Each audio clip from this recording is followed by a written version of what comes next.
Selamat pagi Bapak Ibu sekalian. Shalom, selamat hari Minggu dan selamat beribadah bagi seluruh warga jemaat, dan selamat datang Bapak Ibu saudara-saudari yang baru pertama kali beribadah di Gereja Toraja Jemaat Rantepao. Tuhan Yesus memberkati. Adapun penekanan warta jemaat Rantepao sepanjang Minggu 30 April 2023 sampai dengan Sabtu 26 Mei 2023 yang akan kita lalui bersama ke depan, yaitu poin nomor 5, ibadah rumah tangga sepanjang minggu depan menggunakan nyanyian mazmur dan rohani. Poin nomor 14, persiapan kebaktian hari Minggu adalah sebagai berikut. Pertama, mulai bulan Mei 2023, latihan bersama song leader dilaksanakan setiap hari Jumat dan Sabtu pukul 18.00 WITA. Latihan setiap hari Jumat didampingi oleh Bapak Yafet Palebangan. Kedua, latihan bersama masing-masing organis song leader dan liturgis kebaktian hari Minggu diadakan setiap hari Sabtu pukul 18.00 WITA didampingi oleh Bapak Pendeta David Tiranda STH dan Penetua Samuel Rombe. Poin nomor 15, persiapan bersama pelayanan dan liturgis kebaktian rumah tangga.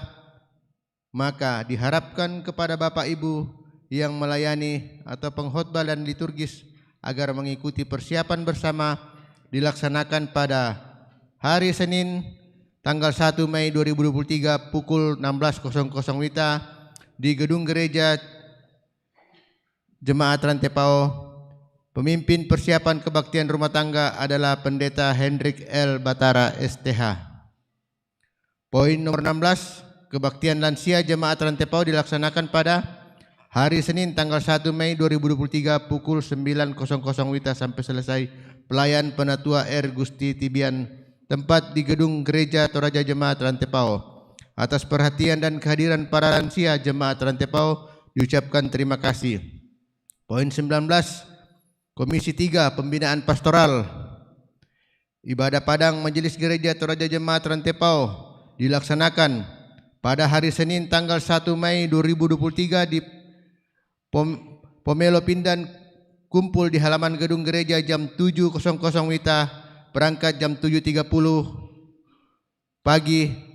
Atas perhatian dan kehadiran seluruh anggota Majelis Gereja Toraja Jemaat Rantepao.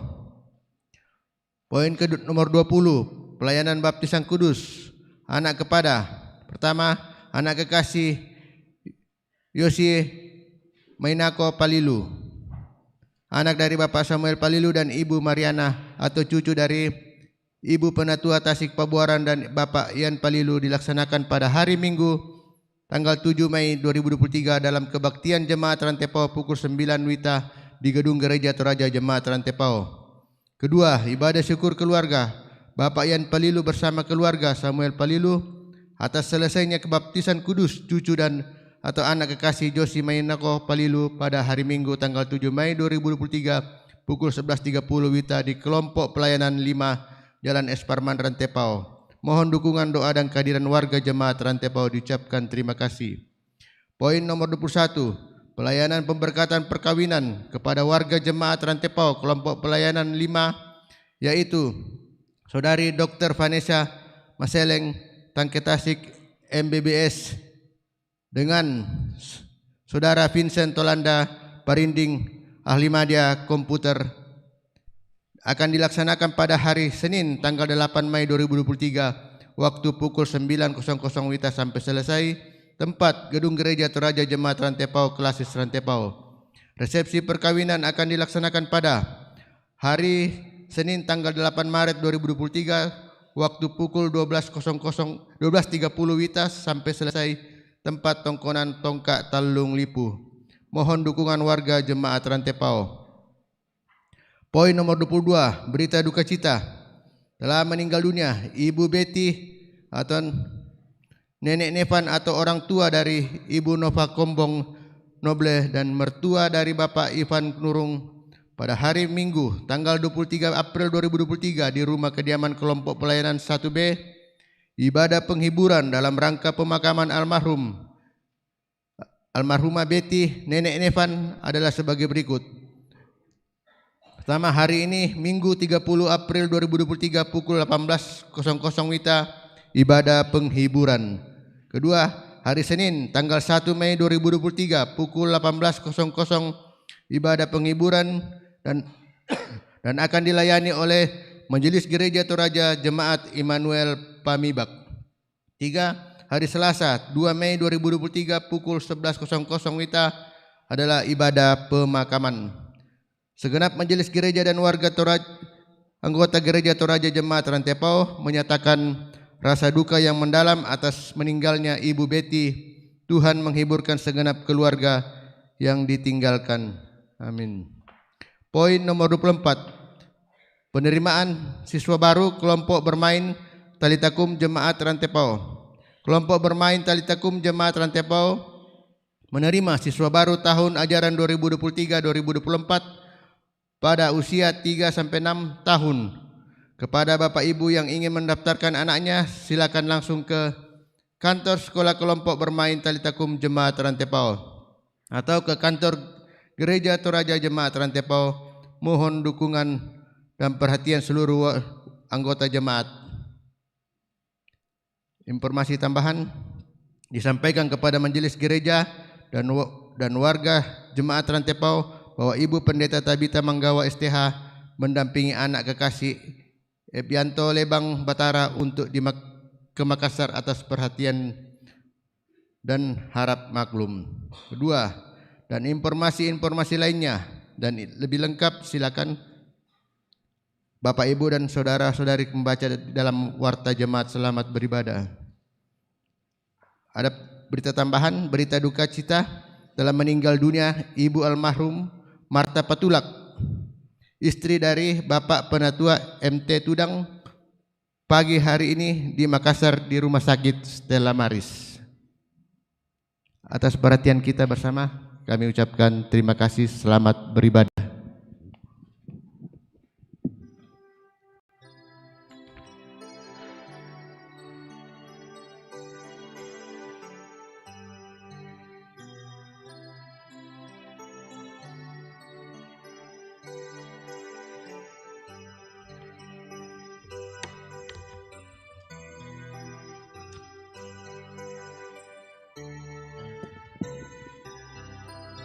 Shalom saudara-saudara.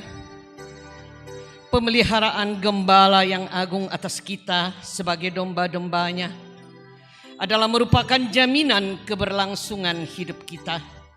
Sekalipun kita menghadapi berbagai kondisi yang sangat sulit seperti saat ini, sulit seperti saat berjalan dalam lembah kekelaman. Namun kita harus selalu meyakini bahwa gada dan tongkatnya akan menghibur kita. Tuhan telah memberi jaminan kepada kita melalui kebangkitan Yesus Kristus agar supaya kita mempunyai hidup, yaitu keselamatan. Ibu Bapak sidang jemaat Tuhan, mari kita berdiri menghadap Tuhan dan kita memuji-muji namanya abadi tak nampak.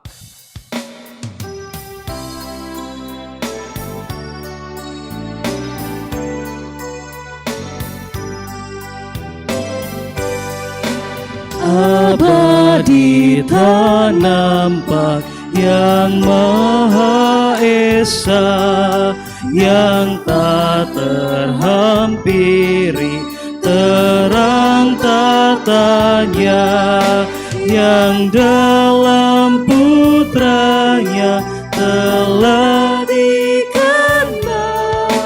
Baginya lah hormat dan kuasa kekal. Engkaulah yang hidup kekal selamanya. Segala yang hidup Engkau dasarnya. Terbataslah hidup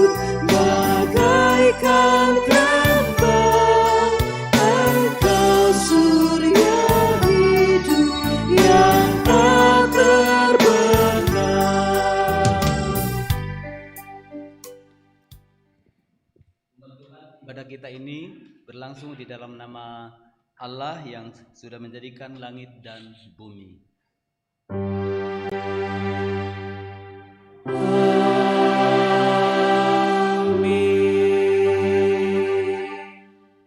Salam sejahtera bagi kamu sekalian. Silakan duduk.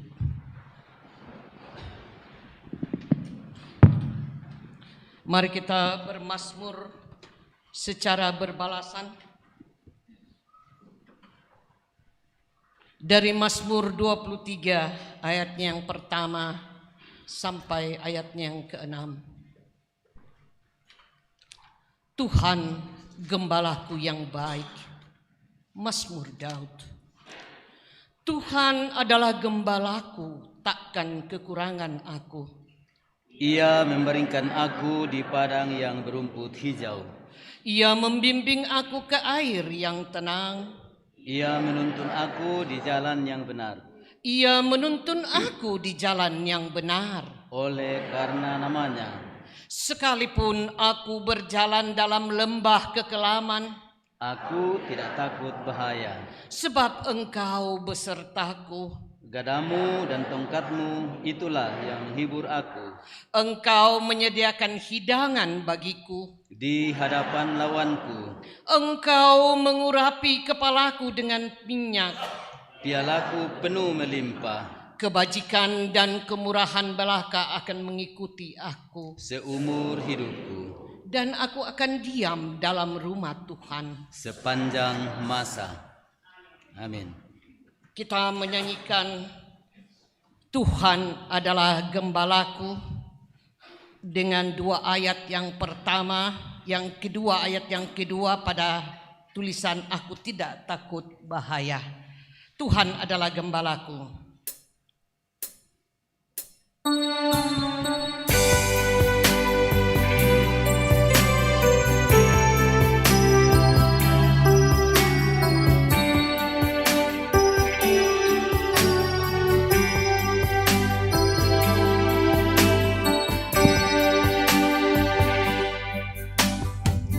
Tuhan adalah gembalaku, takkan kekurangan aku. Ia membaringkan aku di padang yang berumput hijau. Ia membimbingku ke air yang tenang. Ia menyegarkan jiwaku. Ia menuntunku ke jalan yang benar. Oleh karena namanya.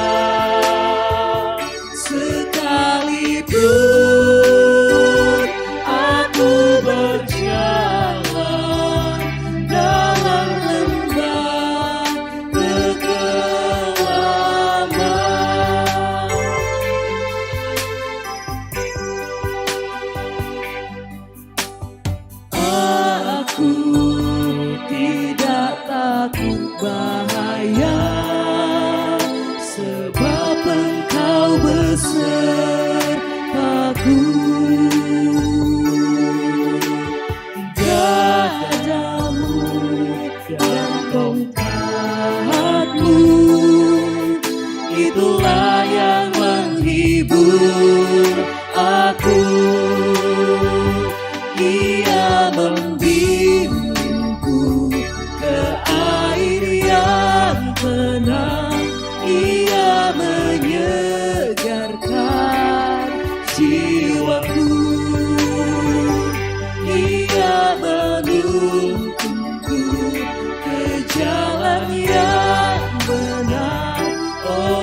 Umat Tuhan sama seperti umat yang begitu rindu pada firman, spontan berdiri mendengarkan Taurat.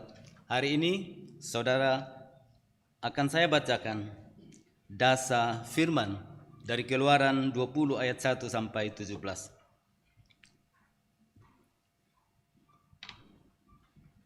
Ke-10 firman. Lalu Allah mengucapkan segala firman ini. Akulah Tuhan Allahmu yang membawa engkau keluar dari tanah Mesir, dari tempat perbudakan. Jangan ada padamu ilah lain di hadapanku. Jangan membuat bagimu patung yang menyerupai apapun yang ada di langit di atas, atau yang ada di bumi di bawah, atau yang ada di dalam air di bawah bumi. Jangan sujud menyembah kepadanya atau beribadah kepadanya, sebab aku Tuhan Allahmu adalah Allah yang cemburu, yang membalaskan kesalahan bapa kepada anak-anaknya, kepada keturunan yang ketiga dan keempat dari orang-orang yang membenci aku. Tetapi aku menunjukkan kasih setia kepada beribu-ribu orang, yaitu mereka yang mengasihi aku dan yang berpegang pada perintah-perintahku. Jangan menyebut nama Tuhan Allahmu dengan sembarangan, sebab Tuhan akan memandang bersalah orang yang menyebut namanya dengan sembarangan. Ingatlah dan kuduskanlah hari Sabat. 6 hari lamanya engkau akan bekerja dan melakukan segala pekerjaanmu. Tetapi hari ke-7 adalah hari Sabat Tuhan Allahmu, maka jangan melakukan sesuatu pekerjaan, engkau atau anakmu laki-laki atau anakmu perempuan atau hambamu laki-laki atau hambamu perempuan atau hewanmu atau orang asing yang di tempat kediamanmu. Sebab 6 hari lamanya Tuhan menjadikan langit dan bumi, laut dan segala isinya, dan ia berhenti pada hari ke-7. Itulah sebabnya Tuhan memberkati hari Sabat dan menguduskannya. Hormatilah ayahmu dan ibumu, supaya lanjut umurmu di tanah yang diberikan Tuhan Allahmu kepadamu. Jangan membunuh, jangan berzina, jangan mencuri, jangan mengucapkan saksi dusta tentang sesamamu. Jangan mengingini rumah sesamamu. Jangan mengingini istrinya, atau hambanya laki-laki, atau hambanya perempuan, atau lembunya, atau keledainya, atau apapun yang dipunyai sesamamu. Amin. Selamat bahagia orang benar.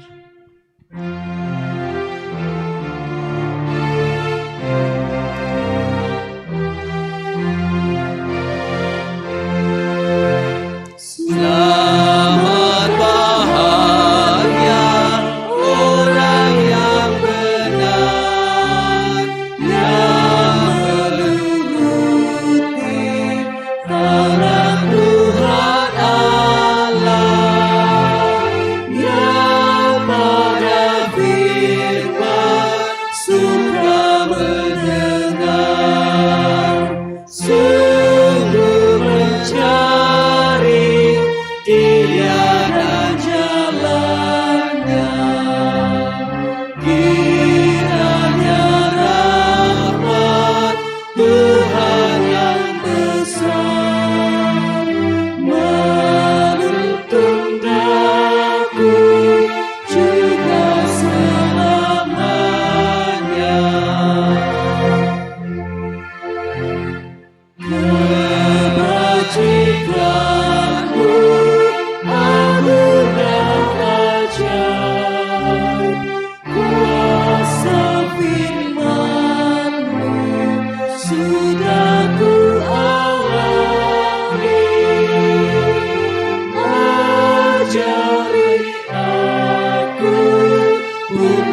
Taurat sudah memperlihatkan kepada kita bahwa kita berdosa.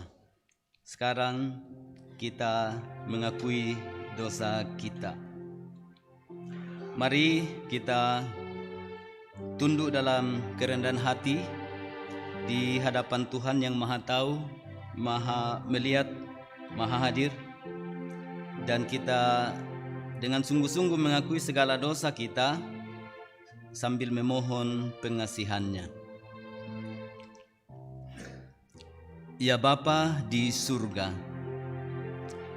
kami mengaku kepadamu bahwa kami telah berdosa dalam pikiran, dalam perkataan dan perbuatan, serta sikap hidup yang tak sesuai dengan kehendak-Mu.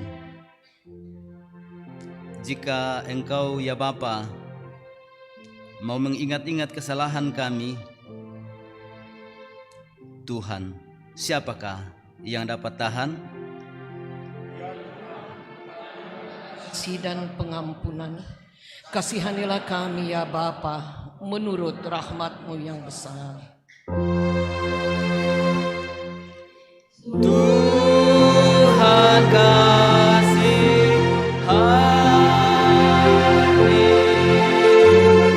Kristus kasihani,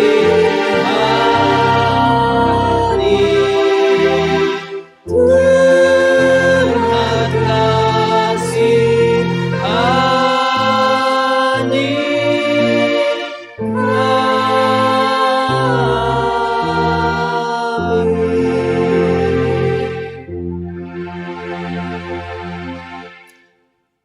Saudara-saudara, berita anugerah disampaikan kepada saudara-saudara setelah dengan rendah hati tunduk dalam penyesalan dan bertobat di hadapan Tuhan. Sebagai hamba Yesus Kristus, saya beritakan kepada saudara berita anugerah dari 1 Yohanes 1 ayat 9. Jika kita mengaku dosa kita, maka Ia adalah setia dan adil, sehingga Ia akan mengampuni segala dosa kita dan menyucikan kita dari segala kejahatan. Amin.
Sebelum kita memberikan persembahan, dengarkanlah firman Tuhan dari Roma 12 ayat yang pertama. Karena itu saudara-saudara, demi kemurahan Allah aku menasihatkan kamu, supaya kamu mempersembahkan tubuhmu sebagai persembahan yang hidup, yang kudus, dan yang berkenan kepada Allah. Itu adalah ibadahmu yang sejati. Mari kita memberikan persembahan syukur kita dengan mengiringinya dengan pujian, bawa persembahanmu.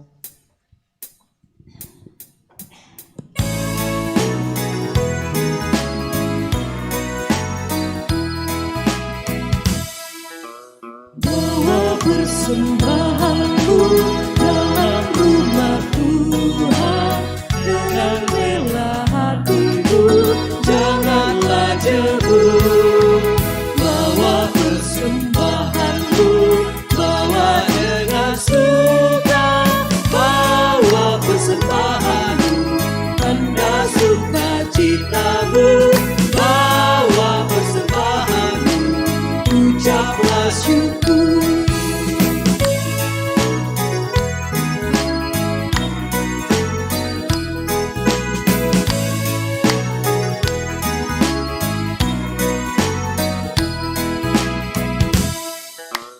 Rahmat Tuhan padamu tidak tertandingi oleh apa saja pun dalam dunia. Kasih dan karunia sudah kau terima. Bawa persembahanmu, tanda sukacitamu. Bawa persembahanmu, ucaplah syukur.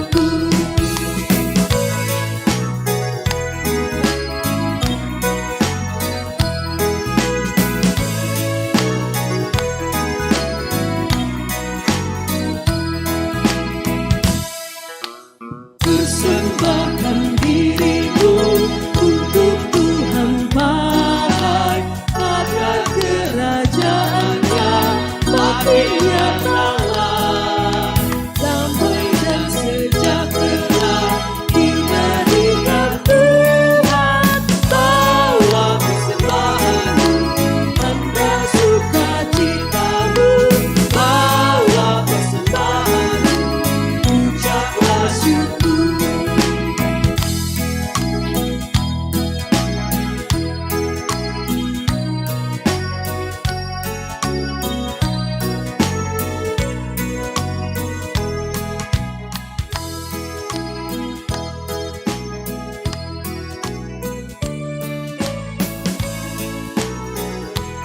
Kita ulang ayat 3 ya. Kita ulangi di ayat 3. Persembahkan dirimu. Persembahkan dirimu untuk Tuhan pakai, agar kerajaannya makin nyatalah. Damai dan sejahtera diberikan Tuhan. Bawa persembahanmu, tanda sukacitamu. Bawa persembahanmu, ucaplah syukur. Persembahkan dirimu. Persembahkan dirimu. Persembahkan dirimu untuk Tuhan pakai, agar kerajaannya makin nyatalah. Damai dan sejahtera diberikan Tuhan. Bawa persembahanmu, tanda sukacitamu. Bawa persembahanmu, ucaplah syukur. Bapak Ibu jemaat kekasih Tuhan, ada aturan persembahan dari keluarga Wisma Rosa diperuntukkan untuk pembangunan. Jadi ada manggis di sini, ada 2 ember. Jadi diperuntukkan untuk pembangunan gedung pelayanan jemaat Rantepau. Mari kita memberi diri untuk membangun sebuah rumah Tuhan. Pisan 100.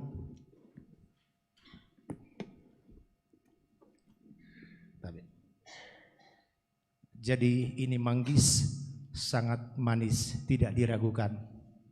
Mari Bapak Ibu, 100.000 satu kali, 200, 500.000 2 kali. Masih ada? Masih ada 1 ember, 3 kali. Terima kasih Bu.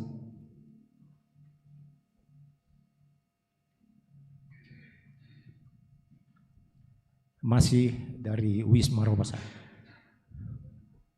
Silakan ditawar. Untuk pekabaran Injil PI, silakan Bapak Ibu. 100.000 satu kali. Tetap manis. 500.000. Jadi Bapak Ibu jangan ragu memberi untuk pelayanan dan akan dikembalikan berlipat ganda. Asal Bapak yakin, Bapak Ibu yakin dan percaya bahwa itu untuk Tuhan. 500.000 2 kali. 3 kali Pak Pendeta. Bisa dikembalikan untuk pembangunan? Iya, terima kasih Pak Pendeta Penggalo mengembalikan untuk gedung pelayanan. 200.000 satu kali.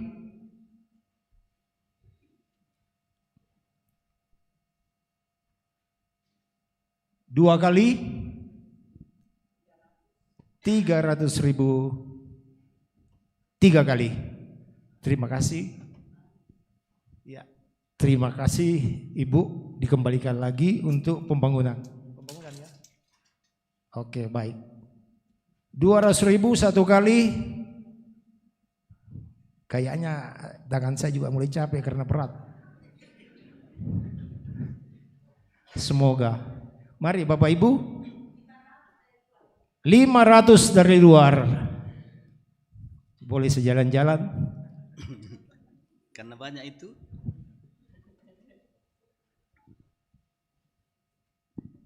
Mari Bapak Ibu untuk pembangunan gedung jemaat, pelayanan jemaat Rantepao. 500.000 2 kali. Masih ada? 3 kali.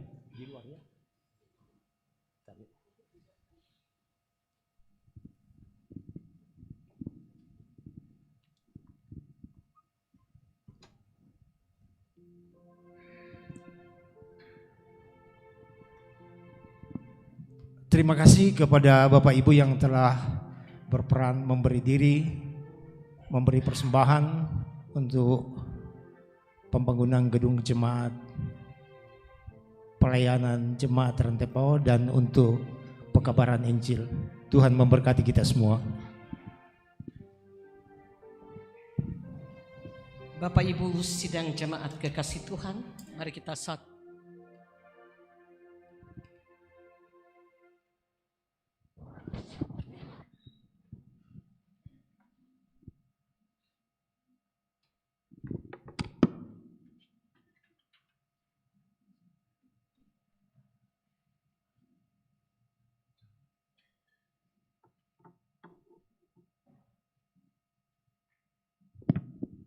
Mari kita satu dalam doa persembahan. Kita berdoa. Ya Allah, ya Tuhan, Gembala kami yang setia. Kami tunduk diri di hadapan-Mu Tuhan. Namun hati kami selalu terangkat kepadamu. Karena kami sungguh memahami bahwa perjalanan hidup kami, sekalipun dalam lembah kekelaman, Engkau adalah gembala kami yang setia, yang selalu memenuhi seluruh kebutuhan kami tepat waktunya. Terima kasih Bapa untuk semua kasih sayang yang Engkau berikan bagi kami.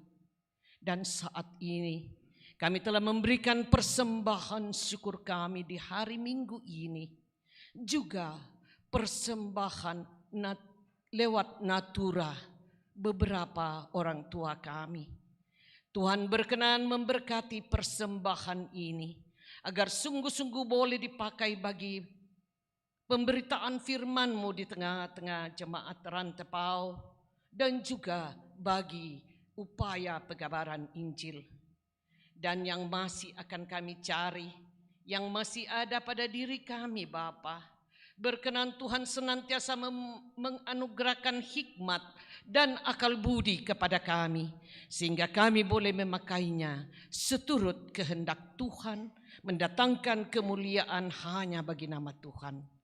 Ini doa syukur kami Tuhan, di dalam dan demi Kristus yang telah bangkit, kami berdoa kepadamu. Amin.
Umat Tuhan, kita siapkan diri untuk menerima firman yang dibacakan dan yang dikhotbahkan, yang hari ini sudah ada di liturgi atau di warta jemaat. Bacaan kita dari Kisah Para Rasul, 1 Petrus, dan dari kitab Injil Yohanes. Kita mohon tuntunan Roh Kudus, berdoa. Ya Bapa, dari surga Kau lihat kami, dan dengan Roh Kudus Engkau hadir bersama kami, bahkan di dalam kami. Kami sungguh bersyukur Kau menggerakkan hati kami, tubuh, jiwa, raga kami meninggalkan kesibukan, dan dengan sukacita rela hati menuju ke rumah-Mu yang kudus, dan kami sudah ada di sini bersekutu bersama sebagai saudara-saudara yang sudah diselamatkan. Dan 6 hari yang lalu Engkau juga sudah menuntun kami dan memampukan kami menjalaninya, menerima berkat, mengatasi masalah-masalah. Dan hari ini kami datang dengan semua yang telah Tuhan berikan kepada kami. Kami siapkan diri dan mohon Roh Kudus membuat hati kami, pendengaran kami terarah kepada firman yang akan membuat kami sungguh-sungguh menerima Yesus sebagai Tuhan, yang darinya kami menerima kelimpahan hidup. Dalam nama Yesus kami berdoa. Amin. Pembacaan kita yang pertama terambil dari Kisah Para Rasul 2. Kisah Para Rasul 2 ayatnya ke-42 sampai dengan 47. Cara hidup jemaat yang pertama. Mereka bertekun dalam pengajaran rasul-rasul dan dalam persekutuan, dan mereka selalu berkumpul dan memecahkan roti dan berdoa. Maka ketakutanlah mereka semua, sedang rasul-rasul itu mengadakan banyak mujizat dan tanda. Dan semua orang yang telah menjadi percaya tetap bersatu, dan segala kepunyaan mereka adalah kepunyaan bersama. Dan selalu ada dari mereka yang menjual harta miliknya, lalu membagi-bagikannya kepada semua orang sesuai dengan keperluan masing-masing. Dengan bertekun dan dengan sehati mereka berkumpul tiap-tiap hari dalam bait Allah. Mereka memecahkan roti di rumah masing-masing secara bergilir dan makan bersama-sama dengan gembira dan dengan tulus hati, sambil memuji Allah, dan mereka disukai semua orang. Dan tiap-tiap hari Tuhan menambah jumlah mereka dengan orang yang diselamatkan. Demikian firman Tuhan. Pembacaan firman Tuhan yang kedua terambil dari 1 Petrus 2 ayat 18 sampai ayatnya yang ke-25.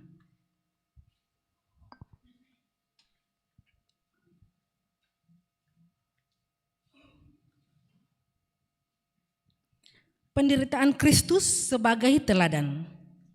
Hai kamu hamba-hamba, tunduklah dengan penuh ketakutan kepada Tuanmu, bukan saja kepada yang baik dan peramah, tetapi juga kepada yang bengis. Sebab adalah kasih karunia jika seorang karena sadar akan kehendak Allah menanggung penderitaan yang tidak harus ia tanggung. Sebab dapatkah disebut pujian jika kamu menderita pukulan karena kamu berbuat dosa? Tetapi jika kamu berbuat baik dan karena itu kamu harus menderita, maka itu adalah kasih karunia pada Allah. Sebab untuk itulah kamu dipanggil, karena Kristus pun telah menderita untuk kamu dan telah meninggalkan teladan bagimu, supaya kamu mengikuti jejaknya. Ia tidak berbuat dosa dan tipu tidak ada dalam mulutnya. Ketika ia dicaci maki, ia tidak membalas dengan mencaci maki. Ketika ia menderita, ia tidak mengancam, tetapi ia menyerahkannya kepada Dia yang menghakimi dengan adil. Ia sendiri telah memikul dosa kita di dalam tubuhnya di kayu salib, supaya kita yang telah mati terhadap dosa hidup untuk kebenaran. Oleh bilur-bilurnya kamu telah sembuh. Sebab dahulu kamu sesat seperti domba, Tetapi sekarang kamu telah kembali kepada gembala dan pemelihara jiwamu. Amin. Haleluya, haleluya.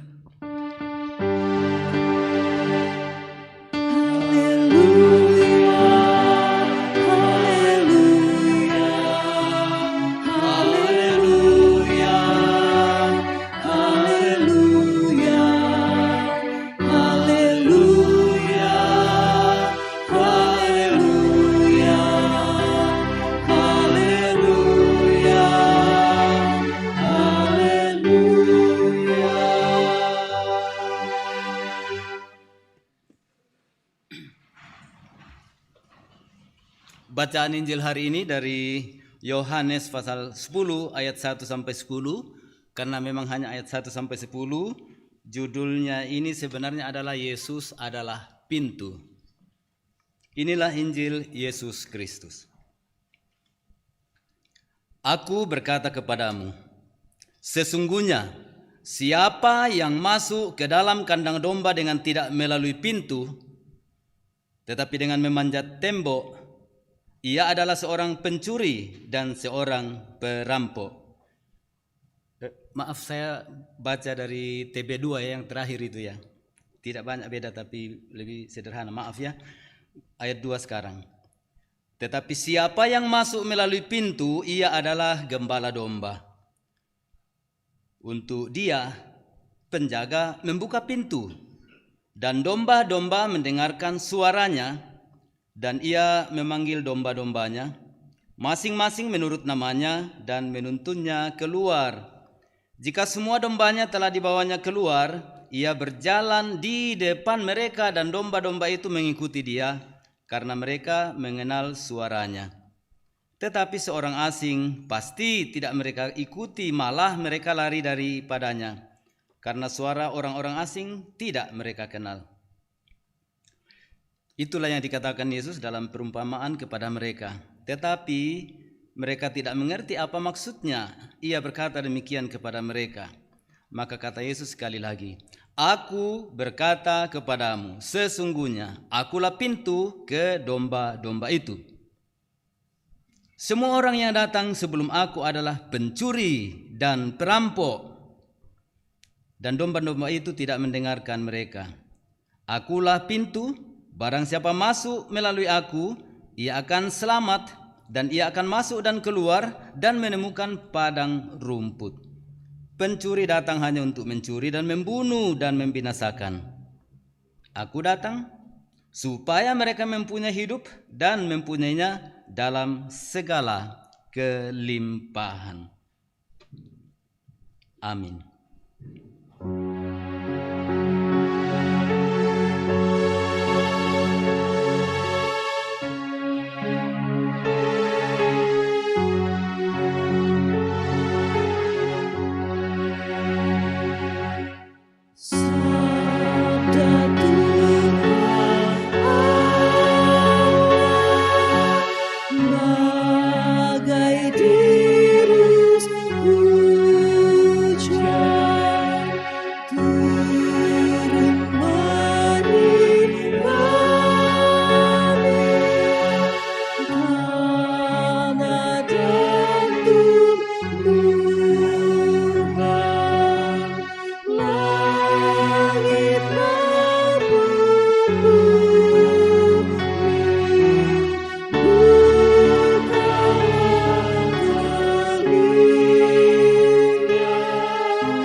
Saudara-saudara sekalian, masih bisa mengucapkan selamat Paskah. Ini Minggu Paskah yang ke-5, karena saya tidak pernah menjabat tangan sebagian besar dari saudara-saudara selama masa Paskah. Jadi saya gunakan kesempatan ini menyampaikan selamat Paskah. Karena Yesus hidup, ada hari esok. Dan hidup kita hanya berarti karena Yesus hidup. Kehidupan Yesus adalah pokok dari semua kehidupan kita. Siapa hadir tadi malam? Ada ibu-ibu? Saya juga ikut, tapi agak terlambat karena pergi pelatihan khotbah Langham di Jemaat Tikala, dan sekitar jam 6 lewat baru tiba. Jadi khotbah sudah mulai. Nah, karena duduk di sudut di sana dekat pintu, baru khotbah tentang berkasutkan. Apa kasut katanya? Ya, kerelaan. Karena mulai dingin dari belakang, saya mulai tidak percaya diri. Saya taruh tas di belakang, tapi tetap sudah mulai agak batu. Saya pamit pergi. Tapi saya ikuti melalui YouTube. Banyak yang saudara bisa cerita toh dari khotbah kemarin ya. Itu Bapak Pendeta Yandi memang viral sekali karena dia dengan orisinalitas seorang NTT dengan logatnya dan bahasanya, dan tentu saja budaya berpengaruh, maka enak kita dengar. Coba kalau orang Toraja berlogat Jakarta, apa yang enak? Ya. Tapi kalau saya simpulkan, beliau dikaruniai Tuhan kemampuan untuk dengar gosip. Banyak sekali. Gosip-gosip di ibu-ibu, gosip-gosip di bapak-bapak, gosip di generasi muda, gosip di antara para pendeta mungkin. Dan dia tahu itu salah, lalu dia bilang, "Hei ibu-ibu." Lalu dia luruskan gosip yang salah. "Hei bapak-bapak." Lalu dia luruskan gosip yang salah itu menjadi sesuatu yang benar. Itu tiap orang pendeta, tiap hamba Tuhan dikaruniai keunikan. Dan salah satu yang unik di Indonesia sudah datang ke Rantepao kemarin. Kita jemaat Rantepao menjadi jemaat yang luar biasa, diberkati Tuhan. Karena tidak tahu sudah ratusan atau ribuan pengkhotbah datang ke sini dengan karakter yang berbeda-beda, dengan karunia yang berbeda-beda. Ya, benar ya? Dan halaman kita ini sudah jadi saksi bagaimana Tuhan membawa begitu banyak orang untuk datang menyembah Tuhan di sini. Makanya kalau kita jemaat Rantepao sudah menjadi tuan rumah untuk banyak hal yang sangat memuliakan Tuhan, ya tentu saja kita akan terus mengusahakan menjadi host, tuan dan nyonya rumah yang memang punya perasaan yang welcome terhadap semua orang, tapi lebih-lebih lagi menyiapkan diri sebagai tuan rumah yang imannya kuat, hidupnya penuh pengucapan syukur, dan tentu saja hidup saling mengasihi. Hari ini kita di Gereja Toraja diberi kesempatan untuk merenungkan firman dengan tema supaya mereka mempunyai hidup. Tapi ku renung-renungkan, lebih baik kita bilang supaya kita mempunyai hidup. Ya, kita ucapkan sama-sama, supaya kita mempunyai hidup. Karena kalau kita bilang supaya mereka, jauh di sana. Karena dalam bahasa Arab itu orang ketiga itu disebut raib, tapi sudah jadi gaib di bahasa Indonesia. Tapi kalau diucapkan dalam bahasa Arab yang benar, raib, sudah gaib. Artinya gaib itu tidak ada di sini. Jadi kalau kita bilang dia jauh di sana. Kalau kita bilang mereka, jauh di sana. Nah, kita tidak ingin mereka yang memiliki hidup, melainkan kita yang mempunyai hidup. Supaya kita mempunyai hidup. Nah, saudara-saudara, sudah terlalu biasa didengar ini Yohanes pasal 10 ini. Jadi di gambaran kita mungkin sudah ada gambaran tertentu, tapi saya membacanya berulang-ulang, ternyata ada yang perlu dipertegas di sini untuk kita sekarang. Jadi ayat 1 sampai ayat 10 itu sebetulnya kalau kita lihat ada dua bagian, ayat 1 sampai ayat 1 sampai ayat 6 dan kemudian 1 sampai 5 dan kemudian ayat 6 sampai ayat 10. Nah, yang pertama itu ayat 1 sampai 5, saudara baca di situ bagaimana Yesus memulai ceritanya dengan kata amin, amin. Sesungguhnya itu bahasa Yunaninya amin, amin. Yunani amen, amen. Di Indonesia sudah amin, amin. Jadi kalau baca naskah kita akan lihat di situ amen, amen, baru seterusnya. Dan itu artinya sesungguhnya. Biasanya dibuat dua kali kata amen untuk menegaskan sesungguhnya. Nah, apa yang sesungguhnya pertama Yesus katakan di sini, dia menggambarkan bagaimana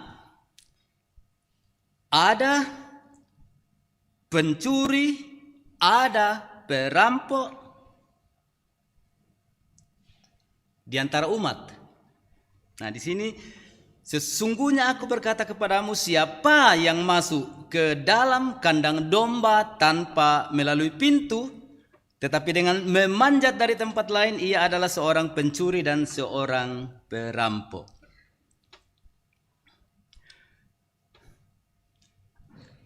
Siapa yang disebut pencuri, siapa yang disebut perampok? Siapa yang melompat dari tempat lain dan tidak melalui pintu? Mungkin ini yang jarang saudara dengar. Dan karena itu untuk mengerti Yohanes pasal 10 ini, kita perlu melihat bagian akhir dari pasal 9 untuk melihat siapa yang disebut sebagai pencuri, siapa yang disebut sebagai perampok. Di pasal 9 terjadi Yesus menyembuhkan seorang yang buta sejak lahir. Dan itu dipersoalkan oleh orang-orang Farisi, orang-orang Yahudi. Perdebatan dengan orang Farisi. Dan di ayat 39 sampai 41 kata Yesus, aku datang ke dalam dunia untuk menghakimi supaya barang siapa yang tidak melihat dapat melihat. Barang siapa yang tidak melihat dapat melihat. Itu adalah orang-orang yang merasa berdosa yang mau percaya kepada ajaran Yesus. Dan supaya barang siapa yang dapat melihat menjadi buta. Dan itu menunjuk kepada orang-orang Yahudi yang sudah menyaksikan seorang anak yang buta sejak lahirnya dibuat Yesus bisa melihat. Dan orang-orang Yahudi, orang Farisi, dipimpin orang Farisi, menganggap hal itu sebagai sesuatu yang tidak penting. Jadi sudah melihat mukjizat, orang-orang Yahudi zaman Yesus masih mengatakan itu tidak benar. Jadi bagi Yesus mereka punya mata tapi buta. Barang siapa yang dapat melihat menjadi buta. Dan kata-kata itu didengar oleh beberapa orang Farisi yang berada di situ dan mereka berkata kepadanya, apakah itu berarti bahwa kami juga buta? Mereka mau tegaskan, Yesus, kau anggap kami buta? Dan Yesus mengatakan, sekiranya kamu buta, kamu tidak berdosa. Maksudnya ini menunjuk kepada orang banyak yang tidak peduli apapun tapi percaya kepada Yesus. Tetapi karena kamu berkata, kami melihat, ada mata kami, tetaplah dosamu. Nah, Itu berarti ada percakapan yang jelas antara Yesus. Orang-orang Farisi, orang-orang Yahudi itu merasa sebagai pemilik kandang, merasa sebagai pintu, merasa sebagai pemimpin umat. Dan karena itu, kalau ada orang lain yang melakukan hal-hal yang dari Allah, mereka akan lawan. Dan itu berarti mereka melawan Yesus. Jadi orang-orang Farisi itu menentang Yesus dengan prinsip kami adalah gembala Israel. Dan justru Yesus dianggap sebagai penyusup. Jadi orang Farisi, pemimpin agama Yahudi, dan pemimpin agama Yahudi lainnya merasa mereka lah gembala-gembala Israel yang resmi diutus oleh Tuhan. Sementara Yesus adalah penyusup, adalah penyesat, karena menurut orang-orang Farisi dia tidak diutus oleh Tuhan Yesus. Itu sebabnya mereka menentang Yesus, dan mereka juga berusaha supaya orang banyak waktu itu juga menentang Yesus.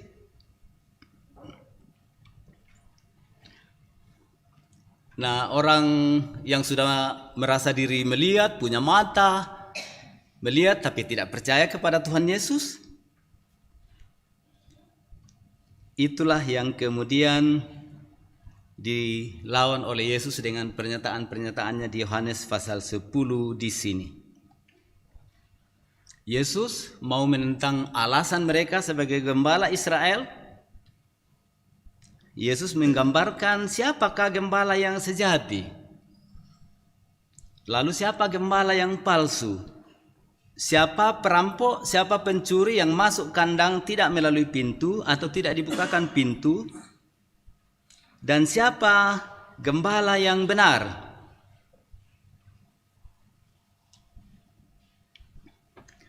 Nah, saudara perhatikan baik-baik di sini bahwa dengan memulai pasal ini dengan bicara tentang siapa yang masuk kandang tidak melalui pintu adalah pencuri dan perampok. Saudara-saudara, kita perlu melihat Yehezkiel pasal 34. Yehezkiel pasal 34, di sana Tuhan itu marah kepada gembala-gembala Israel karena mereka jahat. Untuk membandingkannya tadi ya, mengapa orang-orang Farisi pada zaman Yesus bilang dengan keras pencuri dan perampok.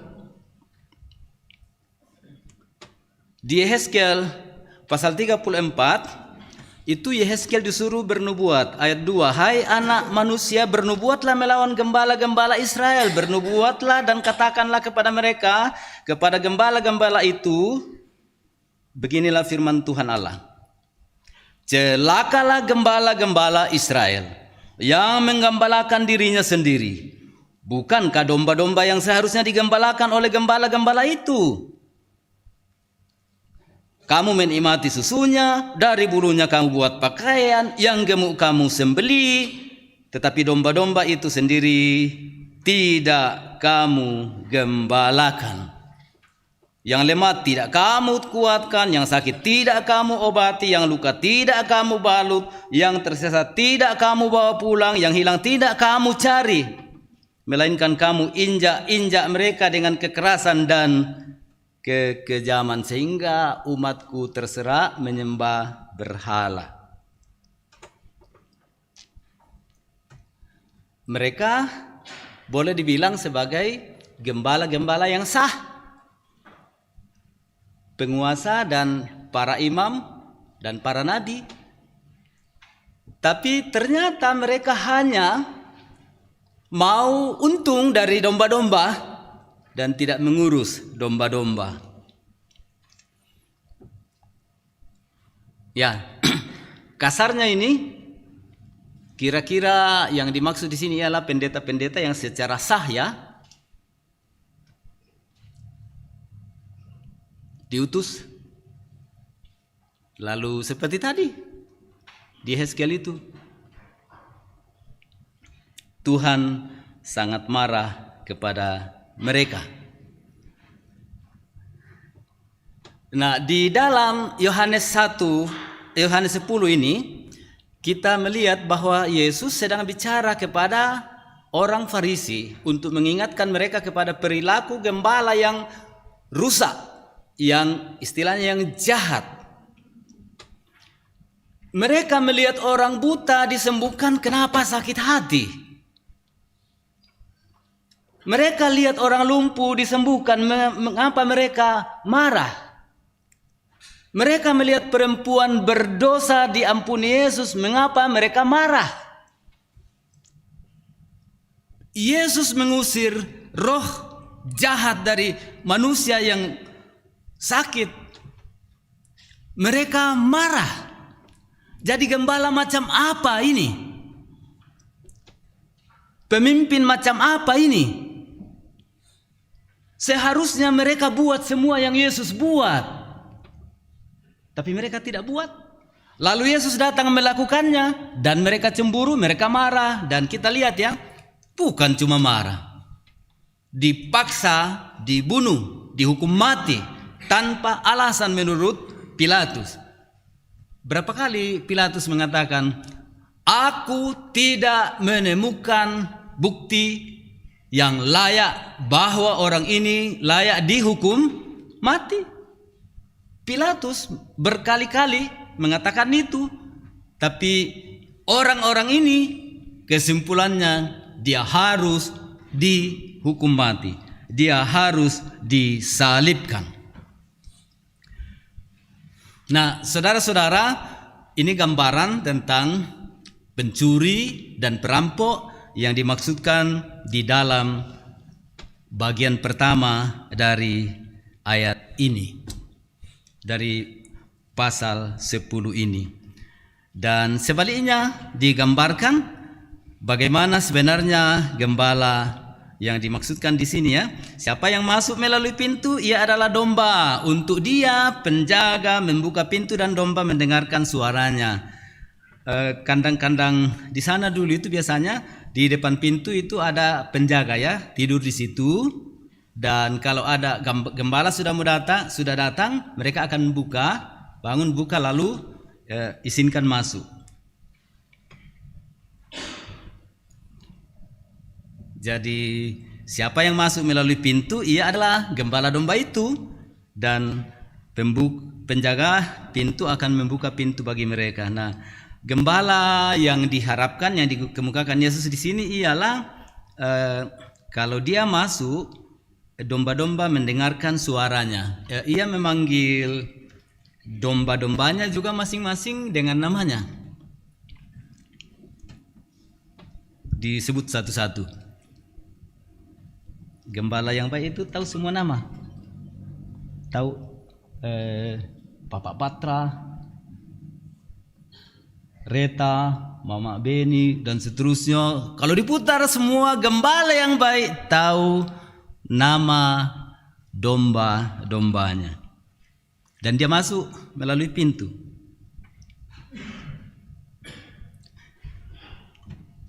Jika semua dombanya telah dibawanya keluar, ia berjalan di depan mereka. Ini agak berbeda dengan gembala kita di sini ya. Kalau kita gembala di sini tuh biasanya tedong, kalau banyak tedong tuh dulu ke sana kita ikut di belakang. Tapi memang sedikit.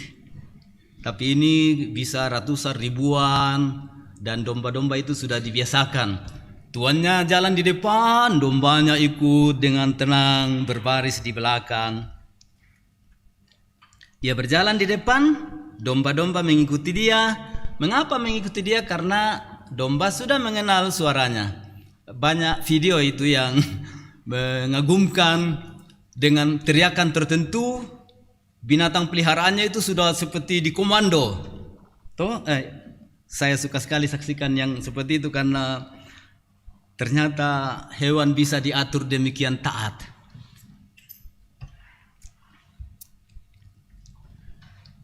Jadi pembandingan antara yang jahat, perampok tadi, seorang asing, seorang pencuri, seorang perampok, pasti domba-domba tidak mengikutinya, tidak mereka kenal, suaranya tidak dikenal.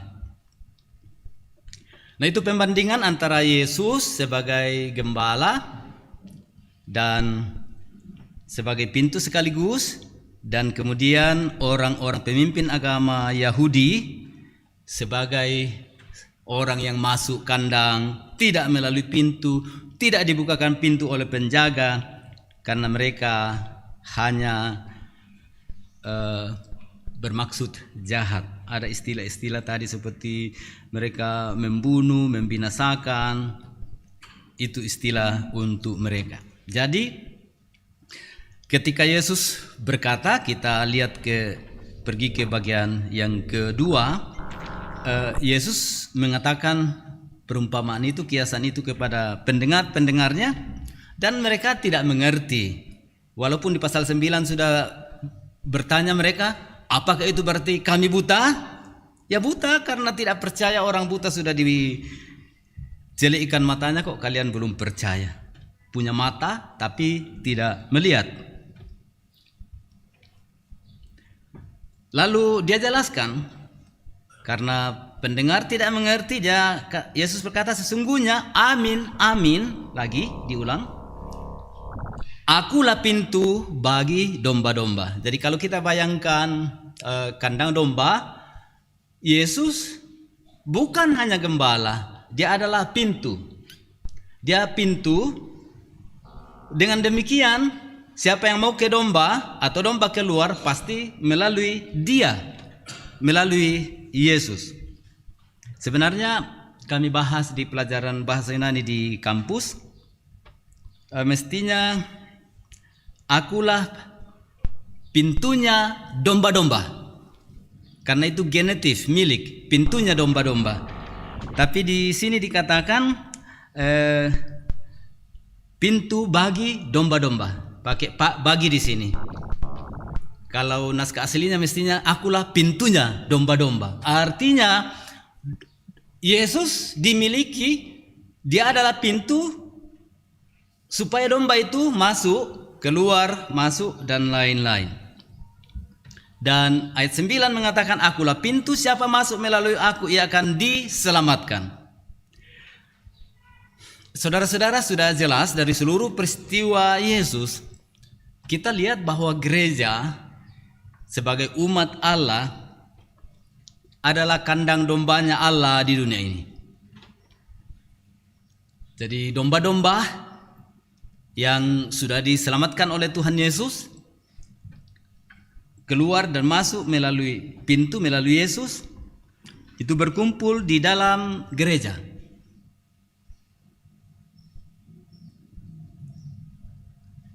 Mau sekarang mengatakan, kalau begitu aku adalah domba. Berani mengatakan kepada dirimu, aku adalah domba Yesus? Silakan bicara sendiri. Aku adalah domba. 3, 2, 1. Benar? Terima kasih. Soalnya kalau kita tidak sadar kita domba, nanti jadi kambing. Gampang jadi kambing atau jadi babi. Jadi harus jelas benar, aku adalah domba. Dan kita sudah tahu domba itu salah satu hewan yang manis, sangat berguna untuk manusia, dan penurut. Makanya gembala domba itu salah satu tugas utamanya ialah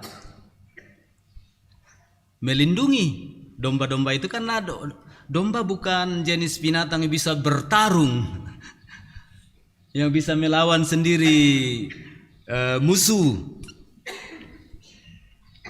Bukan, dia binatang yang diciptakan secara khusus.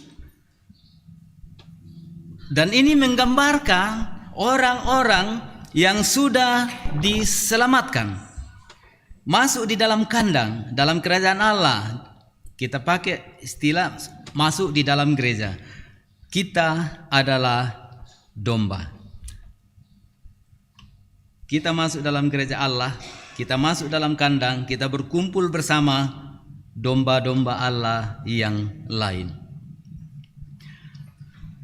Orang benar ini diibaratkan sebagai kawanan domba. Orang-orang percaya diibaratkan sebagai kawanan domba gembalaan Tuhan.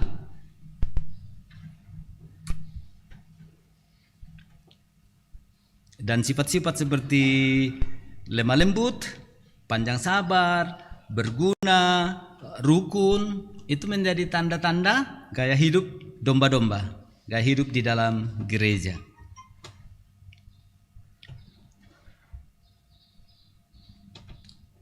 Tapi gereja juga adalah macam tembok yang melindungi domba-domba. Ya, sama seperti Yesus adalah pintu bagi domba-domba, tapi pelindung juga bagi domba-domba. Kita gereja sebagai kandang domba untuk merawat domba-domba, tapi pada pihak lain kita melindungi domba-domba. Maka jangan marah, berkali-kali saya katakan di forum-forum lebih luas, saya bilang jangan ibu dan bapak, saudara-saudara marah kalau gereja menegur kalian karena dosa. Mengapa gereja selalu marah kalau umatnya berjudi? Karena gereja diberi tugas untuk melindungi. Gereja tidak mau anggotanya dipenjara karena berjudi. Nah, kalau memang ditangkap, ya gereja masih juga pergi berdoa ke sana kan? Sayang sekali. Gereja menyayangi domba-domba. Gereja tidak ingin pemeliharaan melalui firman, melalui khotbah, melalui doa-doa, melalui ibadah selama ini kepada umat, lalu umat ini masuk neraka. Gereja tidak ingin umatnya masuk neraka. Maka jangan marah kalau gereja menegur kalian keluarga yang kepala batu, yang baru mau menganggap keluargamu nomor 1 karena bulangan londong.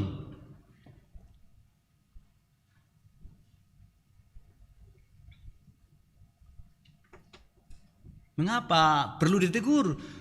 Kesempurnaan keselamatan kita adalah di dalam Kristus.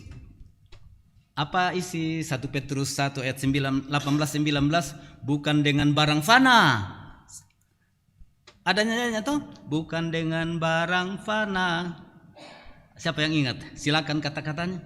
Apa lagi? Ya.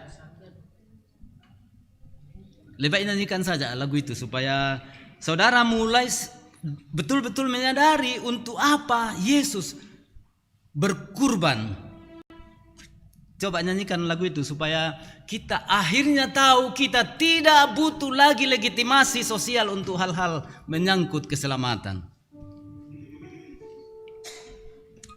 Silakan yang hafal menyanyi, tapi mungkin semua hafal ya. Ya. Ayo Kantore silakan berdiri menyanyi. Kita nyanyikan itu, kita dibantu untuk mencoba menginternalisasikan sempurnanya darah yang mahal, darah Kristus menebus dosa kita.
Oleh segenap kasih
pekerjaan Yesus yang sempurna, pengorbanannya yang sempurna, sehingga memang kita perlu terus menyeleksi apa yang terjadi dalam kehidupan kita.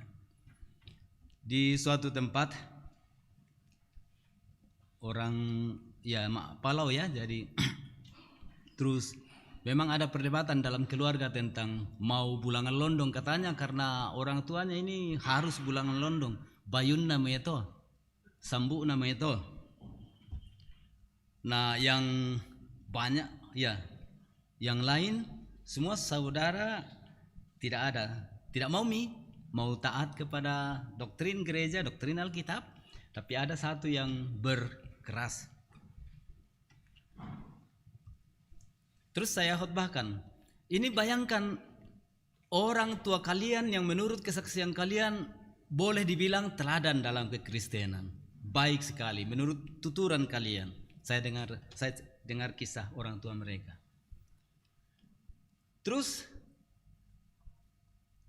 kita bayangkan, berarti orang mati itu kan dikatakan sudah pergi ke tempat yang Yesus siapkan. Kita bayangkan sudah duduk di surga bersama Yesus. Lalu kalian karena bilang, wah ini bukan bajunya yang dipakai ini, jadi sempurnakan lagi macam-macam. Saya katakan kepada mereka, saya bayangkan seolah-olah itu kalian pergi merebut orang tuamu itu dari surga, baru kembalikan ke yang kau anggap sempurna di adatmu. Mau kalian? Keluarga berpikir benar, dan sesudah khotbah semua datang bilang terima kasih. Roh Kudus bekerja di antara mereka, dan mereka tidak akan lakukan lagi bulangan londong. Apa arti 110 tahun Injil masuk Toraja? Kalau segala sesuatu masih didominasi adat adalah Tuhan. Jangan salah, Gereja Toraja adalah salah satu lembaga yang mengabadikan sebenarnya budaya Toraja, tapi di dalam terang yang betul-betul untuk kepentingan seluruh masyarakat.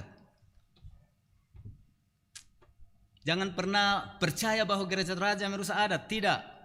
Karena selalu adat itu kita tentukan untuk apa? Ketentraman semua orang. Jadi kalau dulu masih ketentraman orang Aluk Todolo, ya sesuai Aluk Todolo. Adat itu tidak mati, dia berkembang sesuai dengan kepentingan seluruh masyarakat. Jadi kalau sekarang ini adat, kita bicara adat Toraja, ya adat Toraja yang mayoritas Kristen. Jangan lagi dipaksakan adat yang masih kembali ke penyembahan-penyembahan nenek moyang. Sementara kita sudah tahu nenek moyang kita, orang tua kita, keluarga kita yang sudah meninggal, sudah ditebus dengan darah yang mahal. Sudah sempurna, tidak ada lagi yang kurang. Nah, saudara-saudara, ini penting sekali ditegaskan supaya kita jangan ragu-ragu lagi bicara di keluarga untuk hal-hal ini. Jangan ragu-ragu lagi kita bicara dari hati ke hati. Jangan tunggu gereja yang seolah-olah mengadili, tidak. Ayo mari kita tegas di keluarga kita masing-masing. Adat istiadat bisa dilakukan, tapi no penyembahan roh nenek moyang. Itu paling penting. Karena penyelamatan yang Yesus lakukan di dalam perikop ini sudah sangat jelas.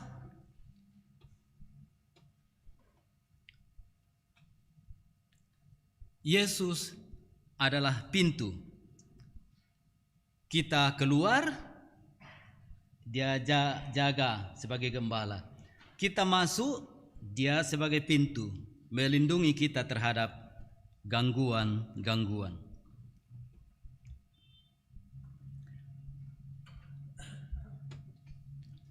Apa yang kita terima dari Yesus sebagai pintu dan Yesus sebagai gembala sangat jelas di bacaan kita tadi ya. Akulah pintu, siapa yang masuk melalui aku ia diselamatkan. Itu nomor 1. Ia diselamatkan, penyelamatannya sudah sempurna. Dia keluar masuk menemukan padang rumput. Artinya kehidupan kita terus terjaga. Beda dengan pencuri. Pencuri datang hanya untuk mencuri, membunuh dan membinasakan. Aku datang supaya mereka mempunyai hidup. Nah, ini pakai kata-kata orang ketiga, supaya mereka mempunyai hidup, artinya domba-domba. Nah, tadi kita katakan Yesus datang supaya kita mempunyai hidup. Dan hidup macam apa yang kita terima dari Yesus? Di sini dikatakan dan mempunyainya dengan berlimpah-limpah, atau terjemahan yang kita pegang, dan mempunyainya dengan segala kelimpahan. Ini bagian terakhir yang ingin saya tekankan dalam khotbah. Apa itu hidup dalam kelimpahan? Karena bisa kita salah paham, hidup dalam kelimpahan, harta benda, punya rumah di mana-mana, mobil banyak, dan lain-lain. Walaupun sekarang ini sudah seperti itu, masyarakat seperti gembira sekali tuh, unggah foto pejabat-pejabat yang gaya hidupnya hedon ya, gaya hidup. Jadi terutama istri pejabat sekarang mulai simpan mengurangi performansnya di sana. Hidup dalam kelimpahan artinya apa? Hidup mempunyai kelimpahan, yang di sini orang yang percaya kepada Tuhan Yesus itu mengapa disebut mempunyainya dalam kelimpahan? Begini, saya agak menekankan pada hari-hari terakhir ini, siapakah Allah, macam apakah yang kita percayai? Dan saya merujuk ke Mazmur 139. Allah yang kita percaya itu Allah yang luar biasa. Allah yang maha tahu, pikiran kita dari jauh sudah diketahuinya. Kita berjalan, dia lihat, dia tahu. Kita tidur, dia tahu. Kita korok, dia tahu. Duduk begini, dia tahu. Dia tahu. Saya tidak tahu isi hati Pak Roy, Pak Bulog, semua saya tidak tahu isi hatinya masing-masing. Tapi saya yakin benar Tuhan tahu benar, tahu isi hati, tahu segala sesuatu. 1, 2, Allah itu maha hadir. Maha hadir, kita terbatas hadir kita sekarang hadir di sini secara fisik. Allah maha hadir, ada di sini, ada di rumah kita, ada di luar gereja, ada di udara, ada di mana-mana. Allah maha hadir, hadir secara serempak dan menyeluruh. Malah digambarkan di Mazmur 139 itu, kalau aku naik ke langit yang tertinggi, Tuhan ada di sana.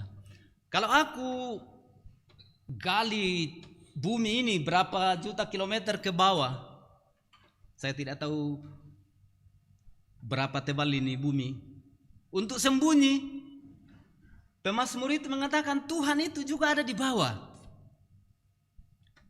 Lalu dia gambarkan, kalaupun bisa dengan sayap bersama fajar dari timur dan pergi ke ujung barat di sana, pemazmur mengatakan, oh, nah di sana tanganmu juga menuntun aku.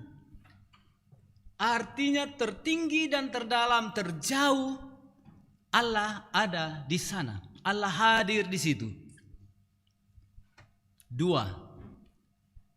3. Allah itu maha kuasa. Yang kita anggap terang begini, dia bisa jadikan gelap semua. Yang kita anggap gelap benar, terang semua. Segala sesuatu diciptakan Tuhan dengan kekuasaannya. Jadi cukup 3 karakter Allah yang saya kasih tahu kepada saudara dan kita bisa hidup dalamnya. Allah Maha Tahu, Allah Maha Hadir, dan Allah Maha Kuasa. Cocok kalau Ahok bilang Allah tidak apa? Apa yang terkenal dari Ahok? Allah tidak buta. Dari keyakinan itu dia bilang, kalian menzolimi saya, Allah balas. Dia bicara dengan iman, dia bicara dengan otoritas firman. Nah, kalau saudara juga percaya kepada Allah seperti itu,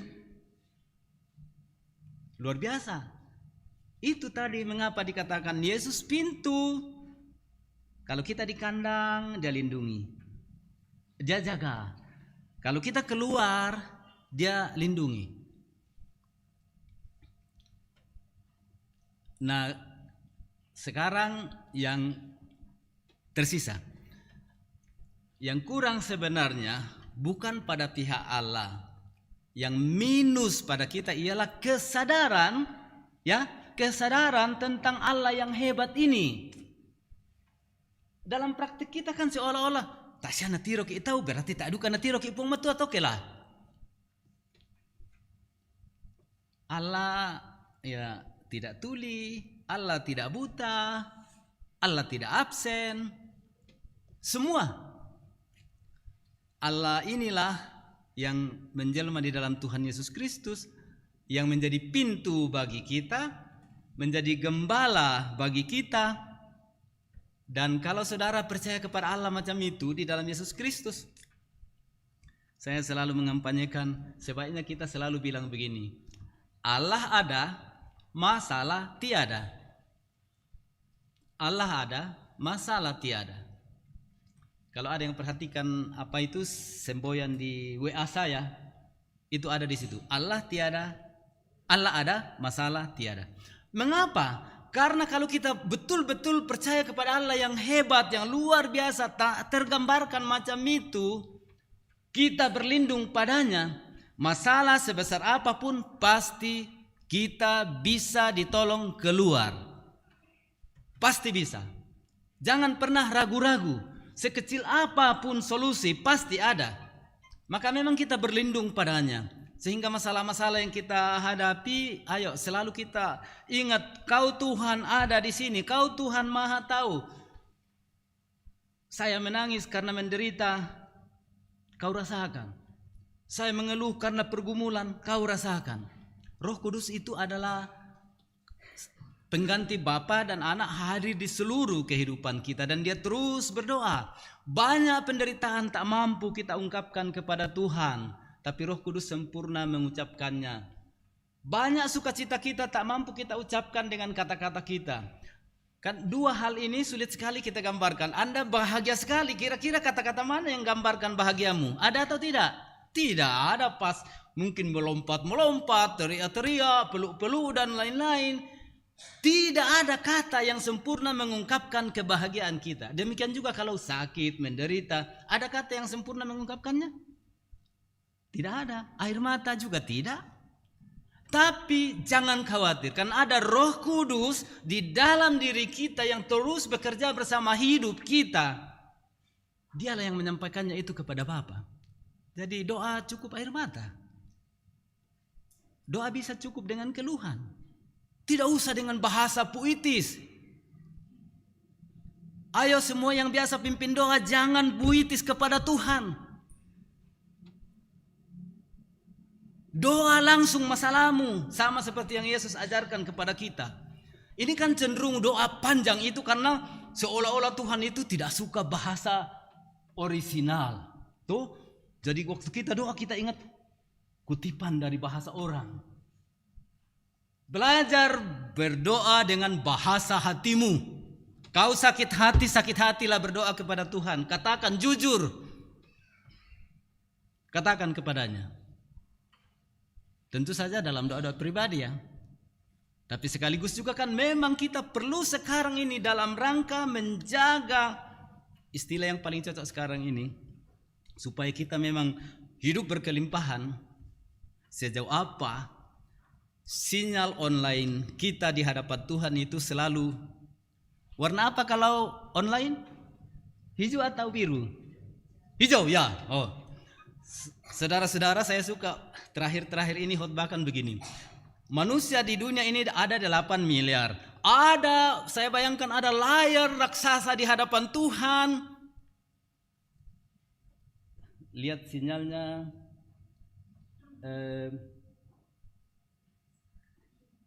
Papa Patra, lihat sinyalnya Ibu Marla, lihat sinyal masing-masing. Sama seperti Anda sudah kirim WA toh kepada orang, penting sekali. Kenapa hanya 1 centangan? Tunggu sedikit lagi, 2 centangan. Tapi belum hijau ya. Belum biru ya. Ini jadi bayangkan Tuhan di atas, lihat 8 miliar tanda sinyal itu. Kapan anakku merespons? Dan salah satu respons kita yang akan membuat sinyal kita itu biru di hadapan Allah ialah ketika Anda berdoa. Ketika Anda berdoa. Maka memang kita pahami doa sekarang jangan hanya doa syafaat atau doa di kebaktian, tapi apa itu praying life. Hidup ini adalah hidup yang berdoa. Hidup yang berdoa. Itu akan menyebabkan sinyal kita terus biru di hadapan Tuhan, dan Dia akan selalu amati kemana kita pergi, di mana, di kegelapan, di keterangan, di sukacita, di duka cita dan lain-lain. Dia lihat kita, sinyal terus ada ke atas. Jadi betul berkelimpahan. Betul berkelimpahan. Seluruh waktu, seluruh ruang di mana saudara ada, Roh Kudus bersamamu dan pasti bisa mengatasi masalah apapun. Amin.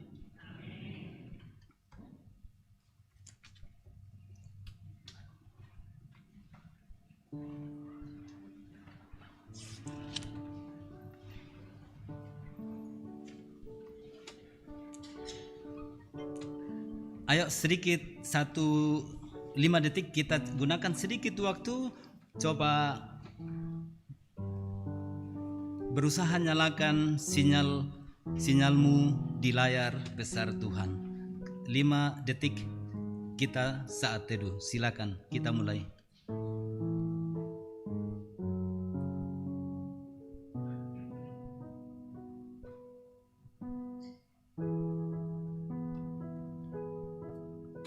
Amin. Saudara senang sekarang bahwa sinyal di hadapan Tuhan menyala? Ya, nanti kalau keluar lagi nyalakan terus sinyal. Allah selalu melihat, Allah selalu menuntun kita. Kita akan masuk doa syafaat.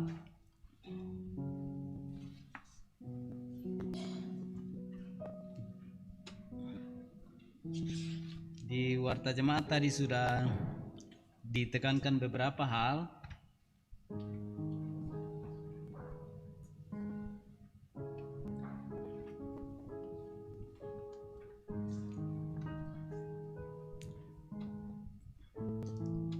Di kelompok 1 beberapa yang berduka ya.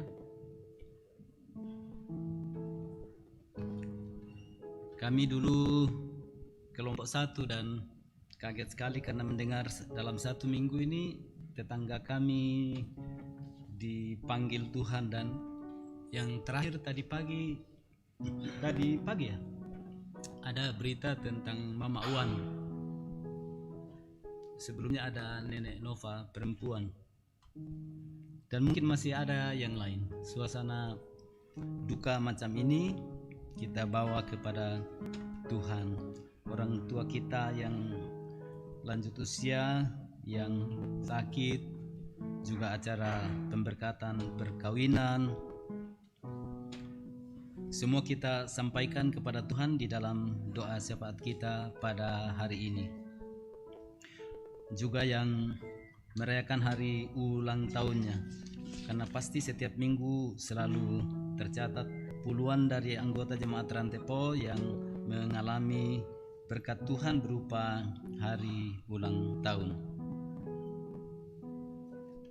Dan seluruh kegiatan sepanjang minggu ini, dan untuk bangsa negara tentu kita terus berdoa untuk proses demokrasi yang berjalan.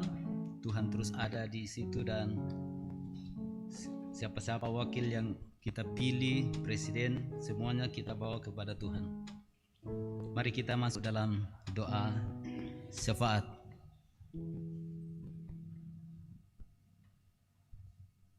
Bapa, kami awali doa ini dengan mengucap syukur untuk kesehatan, untuk firman, untuk iman, dan sungguh-sungguh kami serahkan tubuh, jiwa, raga kami kepadamu sepanjang waktu, sepanjang hidup, dan mohon kami, tolong kami supaya sinyal kami selalu menyala di hadapanmu, dan Engkau mengamati kami, melindungi kami, menyertai kami.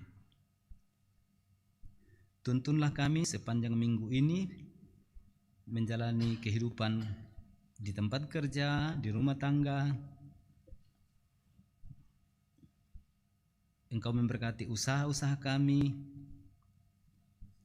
memberkati keluarga kami yang ada bersama kami yang jauh, memberi pertumbuhan yang baik dan sehat kepada anak-anak yang sedang bertumbuh, menuntun mereka, anak-anak kami yang sementara sekolah dan mungkin sebentar lagi memasuki semester ujian akhir, semuanya.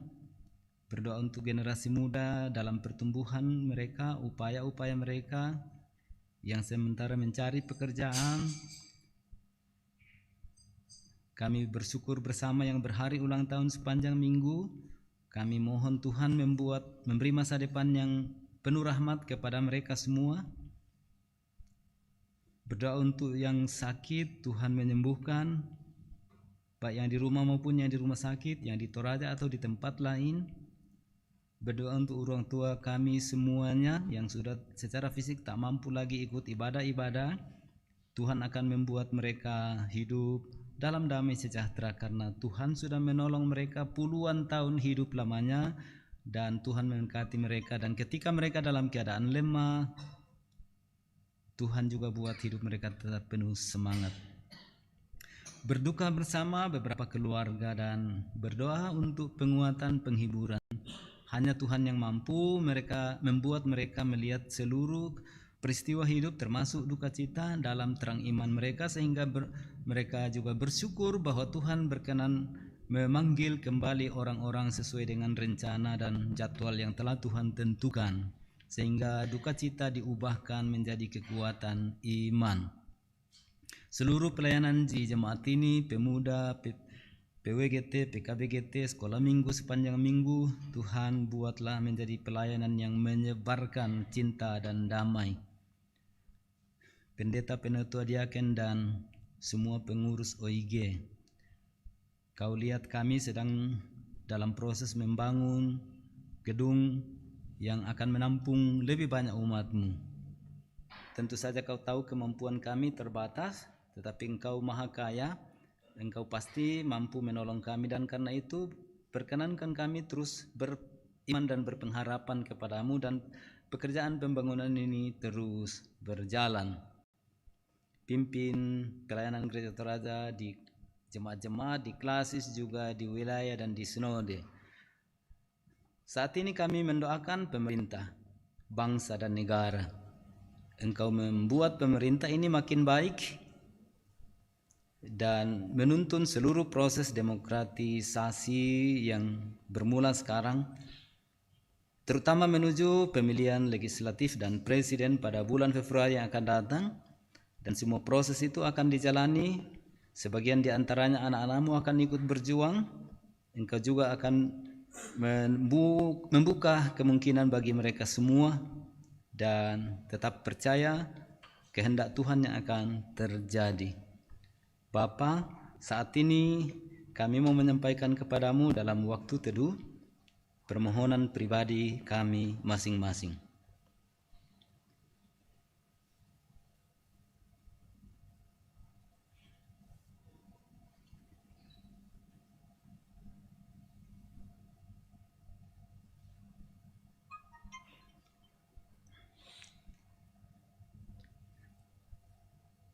Ya Bapa, sekarang kami akan menyempurnakan doa kami dengan mengucapkan doa yang Yesus ajarkan kepada kami. Bapa kami yang di surga, dikuduskanlah namamu, datanglah kerajaanmu, jadilah kehendak-Mu di bumi seperti di surga. Berikanlah kami pada hari ini makanan kami yang secukupnya, dan ampunilah kami akan kesalahan kami, seperti kami juga mengampuni orang yang bersalah kepada kami. Dan janganlah membawa kami ke dalam pencobaan, tetapi lepaskanlah kami dari yang jahat. Karena Engkau yang mempunyai kerajaan dan kuasa dan kemuliaan sampai selama-lamanya. Amin.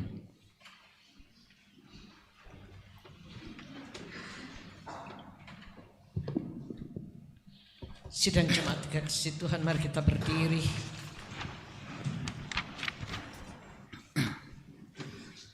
Saudara-saudara, sebagai tanggung jawab kita, jadi kita berdosa, kita dianugerahi keselamatan, tapi tanggung jawab kita ialah hidup baru. Dan hari ini petunjuk hidup baru dari 1 Petrus 2 ayat 25. Sebab dahulu kamu sesat seperti domba, tetapi sekarang kamu telah kembali kepada gembala dan pemelihara jiwamu. Amin. Tuhan, Kau gembala kami.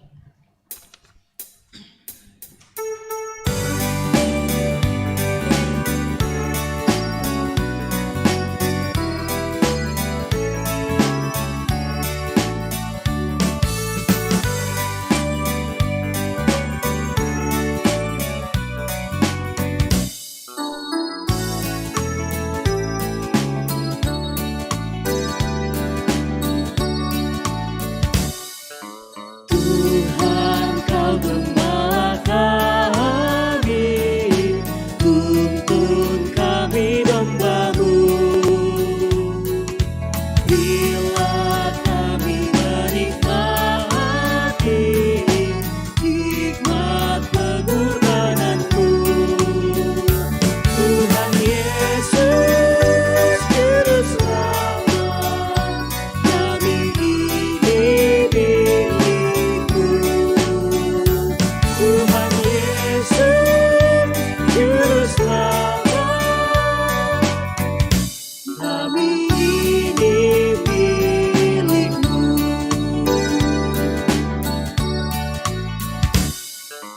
Kehendak-Mu kami cari, ingin turut maksud-Mu.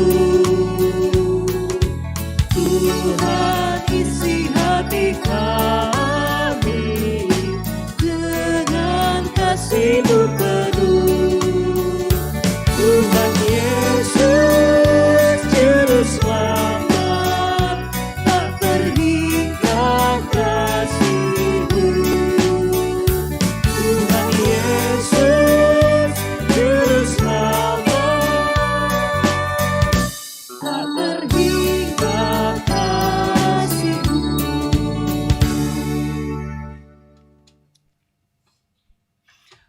Umat Tuhan, pergilah kamu sekalian. Hiduplah dalam keyakinan bahwa di dalam Tuhan hidupmu berkelimpahan, karena Dia terus-menerus menyertai kamu untuk menjamin kelangsungan hidupmu.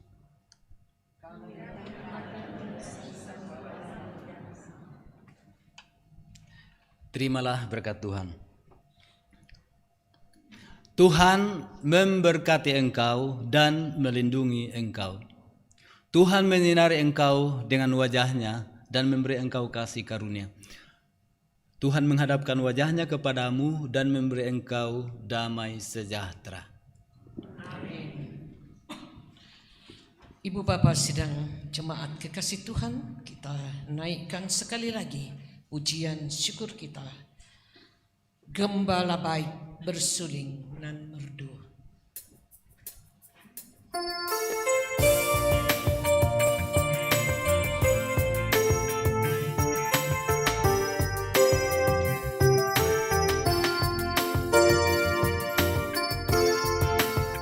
Gembala baik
Di jalan maut kelam sekalipun, ku tidak takut pada seteru, sebab Gembala adalah teman dan juru selamat bagi diriku.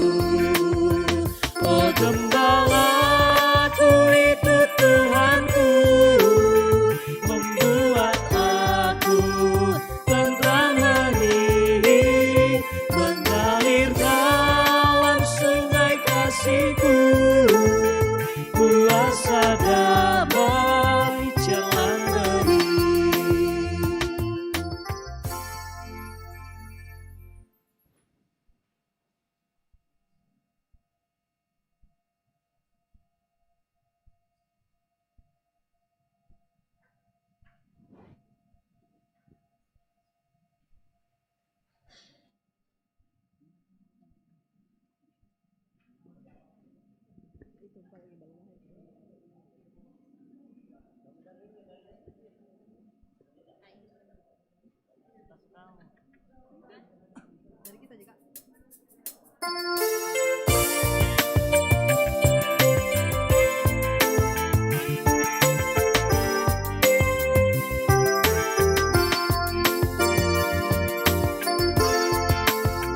Gembala baik bersulingan merdu, membimbing aku pada air tenang dan membaringkan aku berteduh di padang rumput hijau berkenan. Oh Gembalaku itu Tuhanku, membuat aku tentram hati, mengalir dalam sungai kasih-Ku, kuasa damai jalan beri.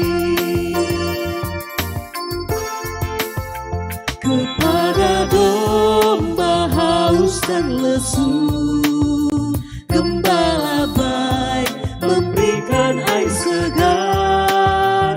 Ke dalam hati haus dan lesu, diberinya air hidup yang benar.